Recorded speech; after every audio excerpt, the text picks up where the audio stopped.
This is Brandon Semenuk, and he is about to do something that has never been done in 20 years of Red Bull Rampage history. Most people who stumble across his clips think he's just another Red Bull athlete doing it for the views. But Semenuk is one of the most technically precise and consistently dominant athletes in the history of extreme sports. At 16, Brandon was already on the podium at Crankworx Whistler, but he didn't get there overnight. Born in 1991 in Whistler, British Columbia, his older brother Tyler was already deep into cross-country racing, and when he handed Brandon a bike at 6 years old, he pointed him in that same direction. By 12, he had won the Canadian under-14 cross-country national title. Didn't necessarily come from like a super wealthy family, but like I'd get like a race bike every year or two, and I didn't have like a dirt jump bike or a downhill bike, so it was like I was pretty heavy focused in cross-country. But then something shifted. The courses felt repetitive, the regulations felt limiting, so he got a dirt jump bike and walked away from a career that was already set up for success. In 2005, Andrew Shandro, a freeride legend managing Trek's elite team, spotted a 15-year-old Semenuk alone at the Whistler dirt jumps on a school day, repeating the same tricks over and over until they were perfect, and offered him a professional contract with Trek shortly after. And just like that, one of the most extraordinary careers in the history of the sport had officially begun. At just 16, Semenuk was already finishing on the podium at Crankworx Whistler, picking up bronze in slopestyle.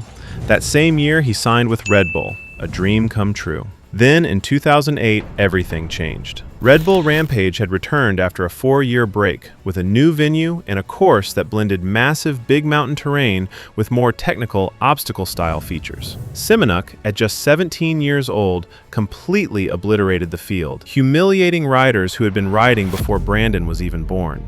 Thanks to an insane run, he scored 82.2 and won the event by nearly 3 full points. It was the moment that Rampage met slopestyle, and after that, the event completely changed. At 19, Brandon made a life-changing decision. I gotta go all in. What's all in look like? I'm gonna buy a house with property. I'm gonna build a course, surround myself with like-minded people that wanna film, ride, progress. So you built a cult? Pretty much, yeah. The years that followed were a masterclass in consistency. He won the FMB World Tour overall title in 2011, the same year he took his first Red Bull Joyride at Crankworx Whistler. And then 2012 happened, which is probably the single most dominant season any slopestyle rider has ever had. He won 6 consecutive FMB World Tour events across multiple continents, across completely different terrain and conditions. And here we go. It is time to throw him in the pond. That's right. Throw him in. Building enough of a points lead that by the time the final event of the year rolled around, the math was already done. Semenuk had officially taken over the slopestyle scene. Around this same time, he started investing seriously in film, launching the Life Behind Bars series with Red Bull, building a private jump course behind his house on the Sunshine Coast, and then in 2015, he founded Revel Co., because he was done letting sponsors dictate what he could and couldn't create. Their first major project delivered exactly that freedom. A single continuous shot of Semenuk riding a custom trail from top to bottom. No edits, no cuts, no second chances. At the time, MTB videos were getting more and more overproduced, with cinematic storylines and fancy editing techniques, but this was the complete opposite. It blew up, with almost 10 million views. Back in competition, the Rampage wins started stacking up in a way nobody had ever seen before. In 2016, he dropped into the Utah desert and put down one of the smoothest runs the event has ever seen. A flat spin 360 onto a step-up, 3 backflips. Every single trick landed with surgical precision. In 2017, he was determined to take the second win in a row. But then this happened. Oh no! And Semenuk goes down. In 2018, the same story repeated again. A cork 720. Oh! In 2019, he came back for redemption one more time and put down one of the best runs of his career. An opposite 360, a backflip on a double drop, and much more.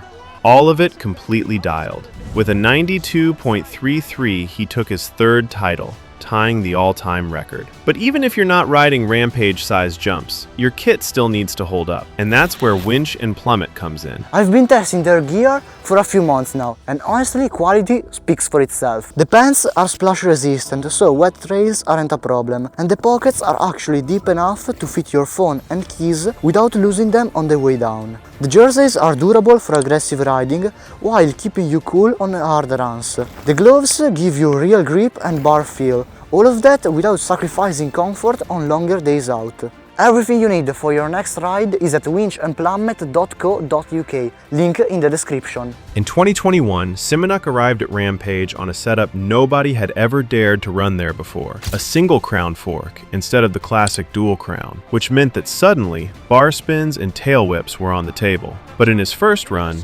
this happened. There it is. Oh no, rotate. He got back up, and in his second run, he shocked everyone. After a massive flat spin, There we go. He's got it. he sent the unthinkable. Smooth. What do we got? There it is. No one had dared a tail whip off a flat drop in 20 years of Rampage. 89 points were enough not just to become the most dominant Rampage rider ever, but also the first ever back-to-back winner. In 2023, he sat out the event and came back in 2024 hungrier than ever, but he crashed in his first run, attempting a flip whip.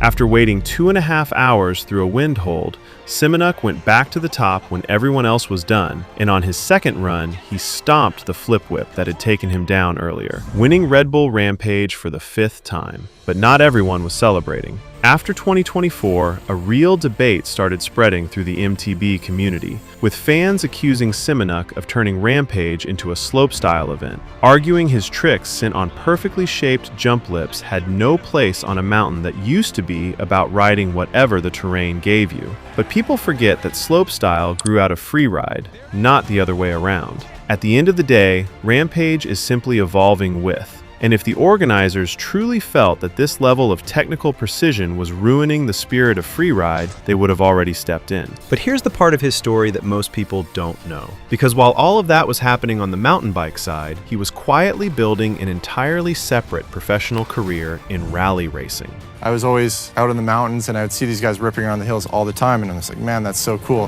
He had started competing in the Canadian Rally Championship around 2010. Applying the same robotic commitment to refining every detail until it was exactly right. In 2020, he joined Subaru Motorsports USA and immediately started winning.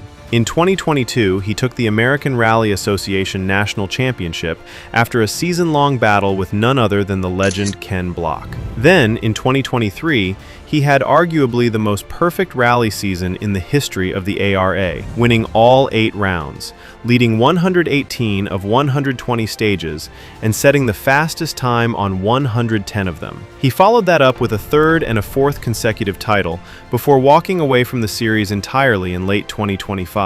Not because he had lost a step, but because he had run out of things to prove. Oh, that was bad. We should go. Duct tape, duct tape. His first proper European-level event saw him finish 2nd overall against a 2-time World Rally Championship winner by just 17 seconds, and he decided on the spot that the next challenge was the WRC, the World Cup of rally racing. Brandon Semenuk isn't the guy who simply survives the sport. He is the guy who masters it completely and then goes looking for the next thing to conquer. From a skinny 12-year-old winning cross-country nationals in British Columbia to a 5-time Rampage champion and 4-time rally champion, the trajectory has never bent. It has only ever pointed forward. Let me know what you think in the comments, and thanks for watching.